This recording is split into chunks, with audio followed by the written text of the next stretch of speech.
We are just over a week away from opening day for the Orioles, which means that's a pretty good time for predictions. So I'm going to give you my 6 boldest predictions for the 2024 Orioles season coming up on this episode of the Locked On Orioles podcast. You are Locked On Orioles, your daily Baltimore Orioles podcast, part of the Locked On Podcast Network, your team every day. Hey there, Orioles fans. Today is Tuesday, March 19th, 2024, and welcome back into the Locked On Orioles podcast, part of the Locked On Podcast Network, your team every day. As always, I'm your host, Connor Newcomb, and coming up on today's episode, I'm going into my bold predictions. I've got 6 of them for the Orioles 2024 season. We're going from least bold to boldest, number 1 through number 6 on today's episode. We'll talk about guys like Dillon Tate, Irvin, Corbin Burnes, and more. But that's all coming up on this episode of the Locked On Orioles podcast, which is brought to you by Prize Picks, the easiest and most exciting way to play daily fantasy sports. Just go to prizepicks.com/lockedonmlb and use code all lowercase lockedonmlb for a first deposit match up to $100.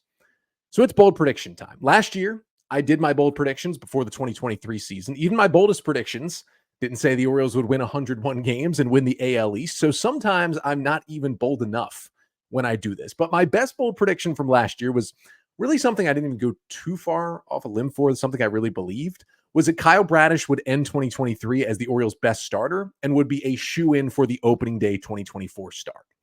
Now, that was mostly right.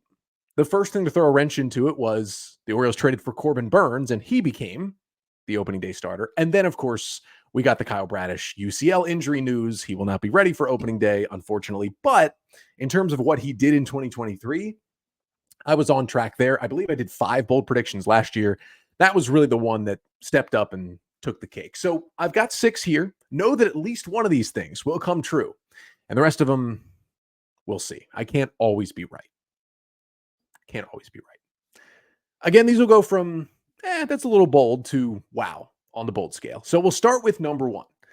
My number 1 bold prediction for the Orioles 2024 season is that Dillon Tate will be completely back to his old self out of the Orioles bullpen this year. Now, we know the Dillon Tate story. He got some sort of forearm injury in November of 2022 after finishing a great 2022 season for the O's. 74 innings, a 3.05 ERA, 5% walk rate, 57% ground ball rate. He was awesome. And the Orioles announced it when the pitchers and catchers reported in February, said he'd be delayed. He started throwing. They then said he wasn't going to be ready for opening day. He came back for some rehab outings, got shut down, came back multiple other times throughout the season in AA Bowie and in AAA Norfolk on rehab assignments, through like 10, 12 plus games on rehab in the minors, but was never healthy enough to come back to the majors, and then just got shut down for the rest of the year. Now, some of the new reporting we've heard, besides the fact that it was elbow and forearm giving him troubles, was that had the season lasted deeper into October, into November, they felt Dillon Tate could have actually been ready. Now, that's not really how the baseball season works, but that being said, it was Dillon Tate is a full go, healthy and ready for spring training 2024. He was even working out at Driveline, doing full workouts this offseason, throwing up to 100 miles an hour. And so here he is this spring, and he's been great through another 1-2-3 inning on Sunday in the spring, has yet to allow a run in 6 innings. Not the most important thing. The most important thing is the fastball velo. He's 93 to 95 like we had seen. It's a good sinker. We're seeing the slider. We're seeing the changeup. It's looking like Dillon Tate of old. And the Orioles are going to need him to be a steadying force in this bullpen. Without Felix Bautista, with kind of some more questions surrounding the pen, they really missed Dillon Tate at times last season, and him stepping in is going to be huge this year. So number 1 bold prediction is Dillon Tate is not only healthy for the entire year, but that, 70 appearances, 3 ERA with a lot of ground balls and no walks, that's what we'll see from Dillon Tate in 2024. And he's going to be, I think, once again, just like he was in 2021 and 22, the reliever that Brandon Hyde trusts the most in those big middle relief setup spots, with maybe even some closer spots. It's happened before, could happen again, out of the Orioles bullpen. My number 2 bold prediction for the Orioles 2024 season is by the end of the year, Chayce McDermott will be indispensable to the Orioles pitching staff. Now, I don't know if that will be as a starting pitcher, because there are still options ahead of him, and hopefully Means and more so Bradish pitch for the Orioles in 2024. But Chayce McDermott, who I think is the Orioles' top pitching prospect left in the system, most people either have him one or two, either him or Cade Povich, kind of a consensus top 10 prospect in the O's system. Got up to AAA last year after the Orioles acquired him in the Trey Mancini deal in 2022, and he was great. 51 innings, 2.49 ERA, 31% strikeout rate was elite, 12% walk rate. It came down from AA, but it was still a little bit of an issue. But otherwise, McDermott was great in AAA. Now, he has already been optioned down to minor league camp. He will not be making the Orioles opening day roster. We kind of knew that the entire time for Chayce McDermott. But it's a right-hander with a fastball in the mid to high 90s with a really devastating slider and a changeup that's looking better and better every time I see it from McDermott. The stuff has just looked really good. He's had some awesome outings in big league camp in spring. And I think by the time we get past, the All-Star break into August for the Orioles, McDermott will be working as, probably the ace of the Tide staff for most of the season in AAA. But once we get into the second half of the season, the O's are going to need arms. It always happens. You need more arms. And what I think will happen with McDermott is what has happened, or similar to what has happened with DL Hall the last two seasons for the Orioles. Not the injury part of it, the part of coming up in the second half and being an awesome reliever. Now, it was more so last year for DL Hall, but Hall was only called up because Felix Bautista got injured in late August last year. And then you could argue from the Bautista injury to the end of the year, Hall was the best reliever in the Orioles bullpen. I could see something happening similar to McDermott, where he's starting. The Orioles get past the All-Star break, they get past the trade deadline, and they look in AAA and they say, let's deload McDermott, just like they did with DL Hall. Let's have him throw shorter outings out of the bullpen. And then they do that for a couple of weeks. And then by mid-August, they say, all right, we're calling up Chayce McDermott as a reliever. He can go multiple innings if we need to, but he's going to be a reliever. And that stuff, which already plays really good as strikeout stuff as a starter, is going to play up even better in, 1 to 2 inning stints out of the bullpen. And that's what I see. I see McDermott turning into the right-handed version of DL Hall in the Orioles bullpen at the end of the year. And I think the O's get to the postseason. And I don't think McDermott's like the closer or anything, but he's a reliever who you are hoping you can use in every single game because that's how much you trust him. That's where the O's, I think, were at with DL Hall last year. And he really showed out in the postseason last year too. Chayce McDermott is going to be that guy. And then in 2025, I see him being a good starter for the Orioles, but this year, dominant reliever by the end of the season. But 4 more bold predictions coming up. Don't worry, they're getting bolder as we go after the break, talking about 2 starting pitchers and the seasons I think they'll have for the Orioles in 2024. But first, this episode of the Locked On Orioles podcast is brought to you by Prize Picks. Football season might be over, but the action on the floor is heating up. Whether it's the tournament season or the fight for the playoff home court, there is no shortage of high-stakes basketball moments this time of year. So get in on the excitement with Prize Picks, America's #1 fantasy sports app, where you can turn your hoops knowledge into serious cash. You can win up to 100 times your money on Prize Picks with as little as 4 correct picks. You can turn $10 into $1,000 with NBA, NHL, and college basketball entries today on Prize Picks. It's America's #1 fantasy sports app. All you got to do is pick more or less on anyone's stat line. You go on the app, the Prize Picks app, and it's got a player, a college basketball player for maybe a tournament game. Maybe it is the Charleston Cougars in the tournament. Maybe it's Rain Smith, more or less 10.5 points. I would always take more there. That's all you have to do, and you can win some cash. So download the app today and use code LOCKEDONMLB for a first deposit match up to $100. Again, download the Prize Picks app, use code LOCKEDONMLB for a deposit match up to $100. At Prize Picks, pick more, pick less. It's that easy.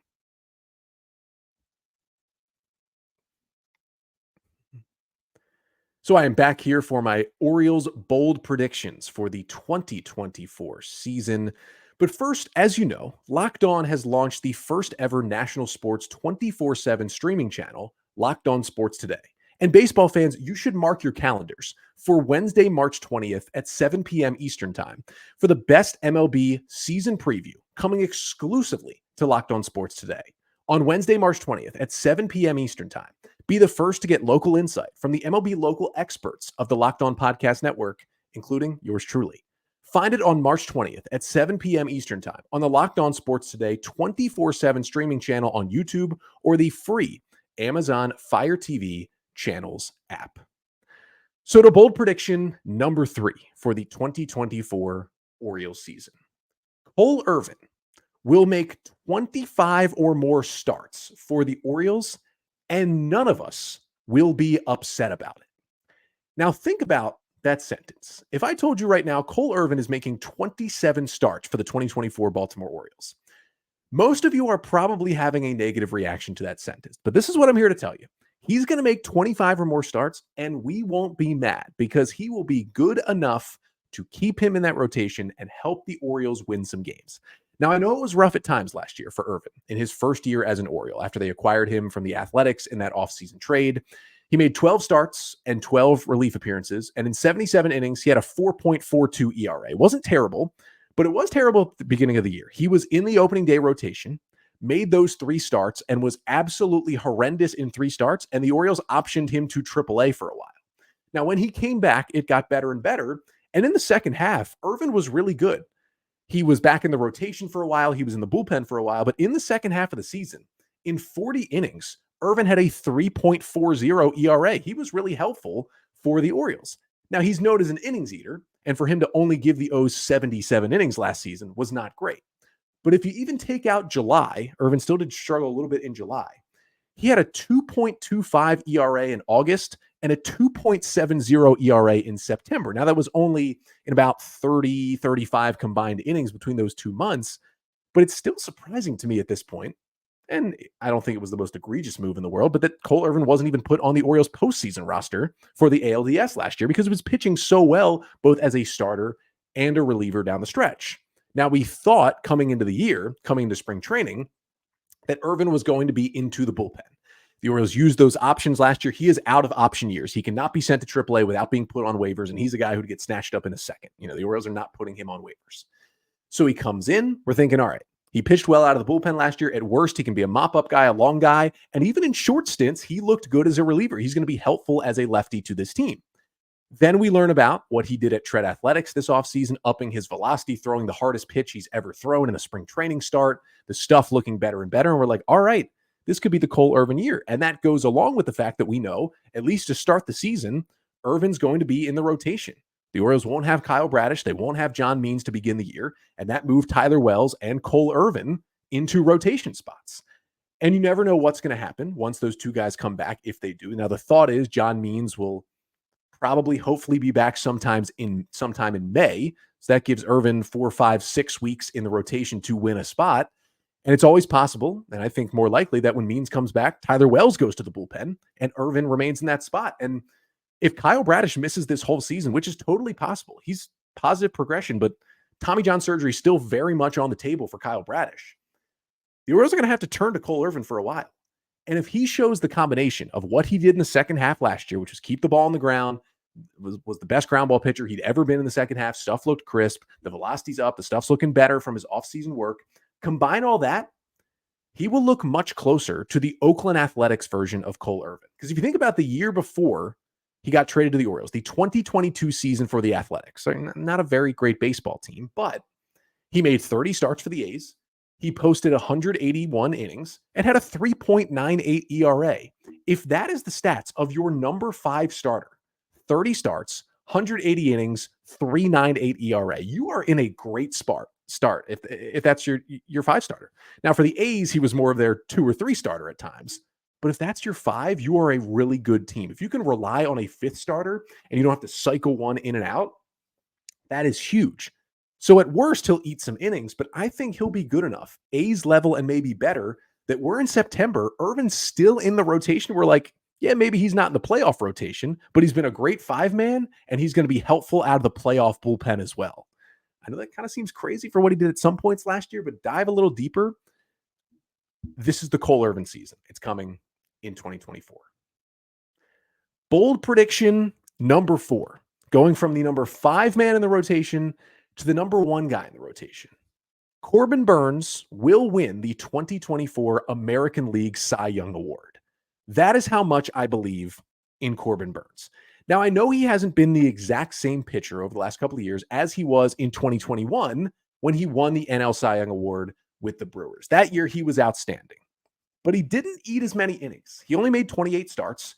He only threw 167 innings, but he was so good on a per-inning basis, a 2.43 ERA, an unbelievable 36% strikeout rate to a 5% walk rate. That is just absurd that a lot of voters felt they had to give him the award because he was so good.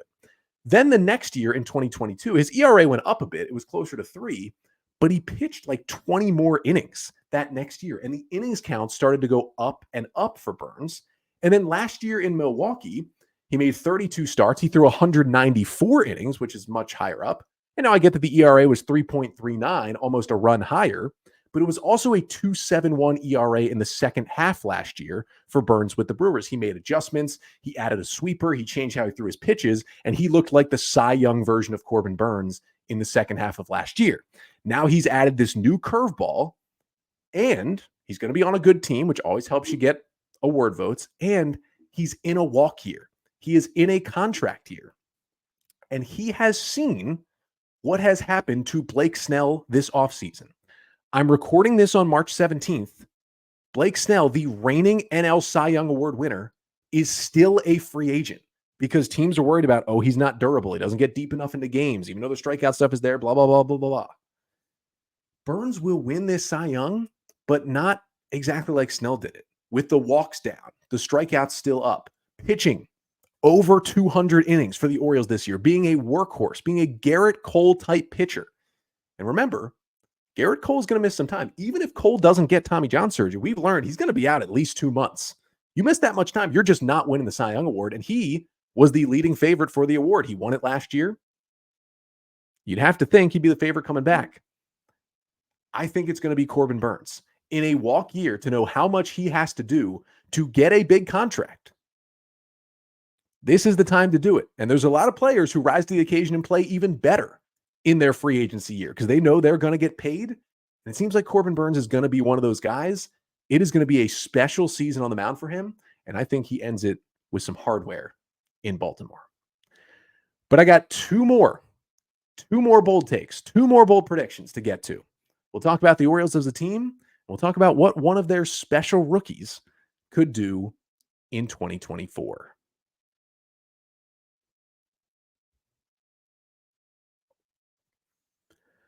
But first, this episode of the Locked On Orioles podcast is also brought to you by Amazon Fire TV. Fire TV is your destination for sports, from live games to highlights to in-depth analysis. Fire TV offers amazing viewing experiences with smart TVs, as well as my favorite, the Fire TV Stick, that you plug right into your existing TV, and you get access to everything you could ever want to watch. So whether it's the opening weekend for baseball, the college basketball tournament, you're going to want to have a Fire TV. And they also recently created Fire TV channels to deliver a constant supply of the latest videos from your favorite sports brands, all for free. So whether it's March Madness, whether it's the NBA, MLB, and lots more, you got to check out Fire TV channels on Fire TV and Alexa devices. If you haven't checked them out, you should. Trust me on this one. And to learn more, visit www.amazon.com/LockedOnFireTV. And this episode of the Locked On Orioles podcast is also brought to you by FanDuel. You can say goodbye to busted brackets because FanDuel lets you bet on every game of the tournament. Whether you're betting on a big upset or a 1 seed, it's time to go dancing on America's #1 sportsbook. Because right now, new customers get $200 in bonus bets if your first $5 bet wins. That's $200 to use on point spreads, money lines. You can even pick who's going to win it all. And I've got Tennessee. So just visit FanDuel.com/LockedOn and bet on college hoops until they cut down the nets.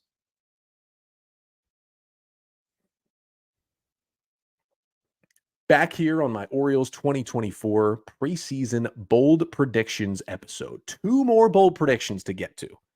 Prediction number 5. Coby Mayo.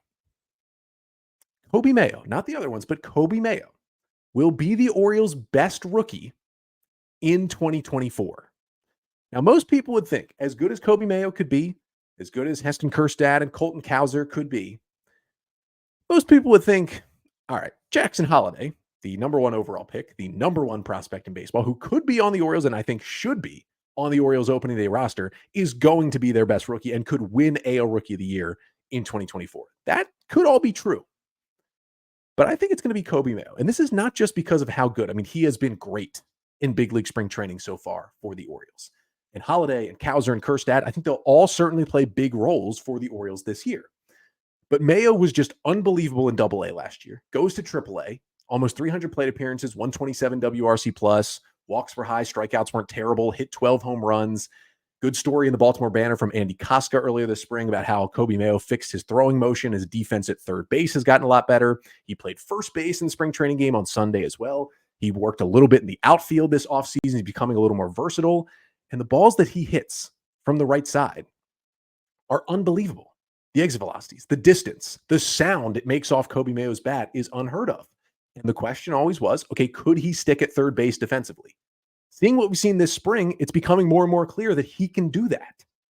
And while I don't think Coby Mayo will make the opening day roster, there's a possibility. There is certainly a possibility. I just don't think it's going to happen. I think they'll stick with Mateo and Arias and Westberg and those guys. And I still think, I'm not sure of it, but I think they'll give Holliday an opening roster spot. And Jackson Holliday is going to be great. And that's going to put Mayo behind the 8 ball, right? If Jackson Holliday's on the opening day roster, Coby Mayo's not. It's going to be hard for Mayo to have a better rookie season. But here's what I think happens. Holliday performs well. Don't get me wrong. Mayo goes to AAA. Mayo in April is unbelievable in AAA, like forcing the Orioles to call him up. May is just crazy. And by like late May, the Orioles are just like, we need a bat. We need a spark plug. Ramon Arias is kind of flopping and not helping us as much. And Mateo's the super utility and Westberg's filling in for everything Arias used to do. We have Jackson Holliday. Ramon Arias kind of becomes expendable. And in mid-May, Coby Mayo is just on fire for 6 weeks in AAA Norfolk. And by the end of May, Coby Mayo is up in the big leagues. Now, he's not playing every day, but he's playing a lot of third base DH for the Orioles. And he just gets hot. And it just continues throughout the year. And maybe this doesn't mean he wins Rookie of the Year, because there's a lot of good rookies still in the American League. But with as good as I think Jackson Holliday will be in the future, and as good as I think he will be this year, and as good as he is right now, Holliday's had an amazing camp as well. The ceiling for Coby Mayo, I still think there's stuff for him to unlock as a hitter. Like a lot of it's about the power right now. There's still things for him to unlock, and I think he could do that this year. You can really dream on how good Jackson Holliday can be. You can really dream on how good Coby Mayo can be. But this is why it's a bold prediction. I think Coby Mayo becomes like the just put him in the 5 spot everyday hitter by August for the Orioles. He's just in there. It's a little third base, a little DH, maybe a little first base, but hitting 4th, 5th, 6th every single day for the O's. Just there's no question about it. He's that impressive with the bat at the big league level. And by the end of the year, we go, wow, Jackson Holliday had a good year. Coby Mayo had a great year, and that's the guy trying to get the Orioles, well, not the draft pick, because I don't know if he'll be up in time, but trying to get himself that extra year of service time, because I think he'll be that good for the Orioles this season. And here's the other thing, like, you look at this Orioles roster in terms of hitters, they got a lot of depth, they got a lot of good hitters. The one thing you could argue they don't have, and I've talked about it a lot this offseason, I did a whole episode about how do the Orioles have too many left-handed hitters? What they don't have right now is like a true right-handed power bat besides Ryan Mountcastle. Ryan Mountcastle certainly fits that bill. Here is the issue with Ryan Mountcastle. He has one position he can play on the field, and it's first base. Kind of the easiest position to mold another player into, that or left field. So although Mountcastle gives you that, he gives you no versatility. So you're either DHing him or playing him at first base. That's it. And here's the other thing. I love Ryan Mountcastle, but he dealt with the vertigo issue last year. I hope it's all cleared up. It seemed to be in the second half, but now he's also got this neck stiffness, right? Hasn't played in a spring training game in a week. Don't know if that's going to mean anything for his opening day availability. Probably won't, but still, there's a couple of questions there about Ryan Mountcastle. He goes through spurts. He goes through slumps. Mayo could be that second big power righty bat. And I get the whole, the Orioles should load up on lefties. You know, the big wall in left field at Camden Yards doesn't play to righties. Remember, they only play 81 games there. They play 81 games on the road as well. And a lot of those road parks, especially in the American League East, tender to right-handed hitters, power right-handed hitters a lot. And Mayo's going to be that guy to just pepper balls over the monster. at Fenway Park, and we're going to look at the end of the season and go, wow. Like, wow. Sixth and final bold prediction for the Orioles 2024 season. Some of you will find this bold. Some will say, you know what, Connor, I've been thinking about this for 6 months. The Baltimore Orioles will win the 2024 World Series. In their 70th anniversary season, in 41 years since their last title in 1983, this young Orioles team wins the World Series. You look at the rotation. You get a dominant Corbin Burnes, who wins the Cy Young Award, as I already said. You get some Kyle Bradish back. He does the treatment, does the PRPs, and in August, maybe in July, Kyle Bradish is back in the rotation looking like last year. You get a good Grayson, and you get really solid innings from Dean Kramer and Cole Irvin, and maybe with David Rubenstein taking over, hopefully here soon, you make a veteran starting pitcher addition at the trade deadline as well, which really puts your rotation over the top. Craig Kimbrell gives you one final Hall of Fame type season. And behind him, Dillon Tate's back. Yennier Cano looks good again. Danny Coulombe and Cionel Perez are solid lefties. And Tyler Wells and Chayce McDermott become dominant arms out of the bullpen down the stretch. The Gunnar and Adley combination is unstoppable. And Jackson Holliday and Coby Mayo as rookies add to that. And then the veterans just give you what they can. Santander stays the course. Mullins bounces back. O'Hearn gives you good at-bats off the bench. And Hayes and Mountcastle stay steady enough to continue to help this team. You get some help here and there from Kauser, from Kerstad, from others who come up to assist. And Jorge Mateo gives you that spark whenever you need it. And by the end of the year, you're looking at the best team in baseball that has all the tools to not just have a great regular season, but have a great postseason as well. Just get into the dance. And then anything could happen at the end of the year. And that final bold prediction is there is a parade downtown Baltimore, going down Conway Street, starting at the warehouse, going through the Charm City this November. That is what we all want. That is what we all want to see. And that is my final bold prediction for the 2024 season. So let me know in the comments. Sound off here. Make sure to like, comment, and subscribe to the Locked On Orioles YouTube channel. And let me know in the comments, how did I do with my bold predictions? Are they too bold? Are they not bold enough? And I want everyone, if you are watching, if you are listening, jump into the YouTube comments and give me your one biggest, boldest prediction for the Orioles in 2024. And I'll read some of them off on a future show before we get to opening day. But that'll do it for today's episode. We will be back tomorrow. We are just 9 days away from opening day. Get you closer and closer to the start of the season. We'll have some more spring training action to talk about and much, much more on tomorrow's episode. But until then, I'm Connor Newcomb, and this has been the Locked On Orioles podcast, part of the Locked On Podcast Network. Your team every day.